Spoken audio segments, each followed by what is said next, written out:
घर में दिनचर्या बनाओ, सवेरे उठ करके, प्रभात में उठ करके हमें क्या करना है।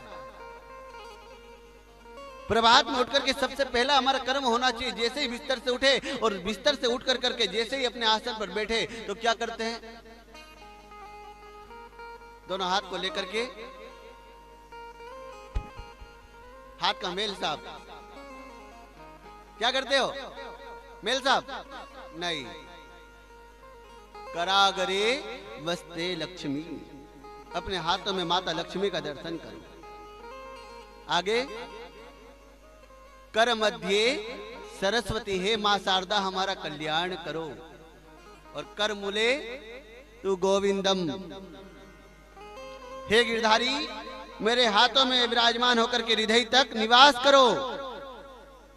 और प्रभाते कर दर्शनम, पहला दर्शन बिस्तर से उठ गई। और हम क्या करते हैं, जैसे ही बिस्तर से उठे तो आस पास पूरा बिस्तर झंझोड़ देते। क्यों देते कि कहां गया मेरा फोन, कहां गया, मेरे को देखना फोन। जिन हाथों में करागरे वस्ते लक्ष्मी, कर मध्य सरस्वती और कर मूले तू गोविंदम का मंत्र होना था, वो भाव होना था, वो हाथ फोन ढूंढने में बिजी हो गया। कहां से कल्याण हो गया ना। और तुम्हारा नहीं हुआ तो तुम्हारे बच्चों का हो गया, हो तो गया ना। दूसरा, जैसे ही हथेली में भगवान का दर्शन करा, जो ही पैर कहां जाते हैं, भूमि पर, पृथ्वी पर। पहले प्रणाम, दूसरा प्रणाम किसे होता है, माता पृथ्वी को। और फिर तीसरा प्रणाम, तीसरा प्रणाम जब स्नान करते हैं तो जिस स्नान कर करके, जिस नलकूप से तुम्हारे घर में जल आ रहा है, जिस कुएं से, जिस बावड़ी से, जिस देवालय से जल आ रहा है, उसे जल के देवता को प्रणाम किया जाता है कि प्रभु अब हमारा कल्याण करें। चतुर्थ प्रणाम, स्नान करने के बाद में भगवान सूर्य को अर्घ देना चाहिए। और उसके बाद में सूर्य अर्घ के दो भाव बताए हैं। वैदिक लोग होते हैं जो पहले सूर्य अर्घ देते हैं, और आम मनुष्य सूर्य अर्घ साधना के बाद में उठते ही स्नान कर करके अपनी साधना साधो, अपने गुरु का स्मरण करो, अपने कन्हैया का स्मरण करो, भूत भावन भूतेश्वर की माला करो। कौन कौन करता है घर में माला, कौन कौन करता है? जो मनुष्य अपने घर में अपने आसन पर बैठ करके अपने गुरु का स्मरण नहीं करता है, श्री हरि बिहारी जी का स्मरण नहीं करता है, भगवान शिव की साधना नहीं करता है, उस मनुष्य का कभी कल्याण नहीं हो सकता। ये लिख करके रख लेना। सवेरे उठ करके जैसे ही बिस्तर से उठो, तुमको चाय की प्याली पहले चाहिए, चाय पी, नाश्ता चाहिए, नाश्ता करा, नहाए धोए ने निकल गए। ये जीवन नहीं रे भाई।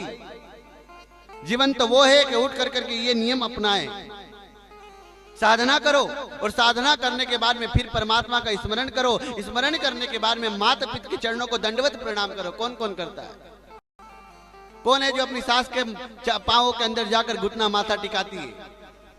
हाँ, पांव तो सब घिसती हो, टिकाती कौन हो उसका कहो। हैं? माता पिता के चरणों में एक हाथ खड़ा हुआ, बाकी किसी का नहीं। जो अपने सास ससुर के चरणों में, जो अपने माता पिता के चरणों में घुटना माथा टिका लेना, उसको और कहीं जाने की जरूरत नहीं। अरे चारों तीर्थ धाम आपके चरणों में, और माता पिता प्रणाम आपके चरणों। चारों तीर्थ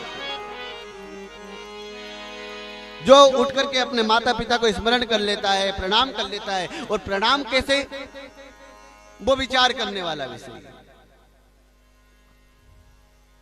ये तो आओ जो फॉर्मेलिटी हो गई दुनिया को दिखाने के लिए, और एक असल रूप में करने वाला प्रणाम जो होता है, वो प्रणाम हृदय से होता है, प्यारे हृदय से।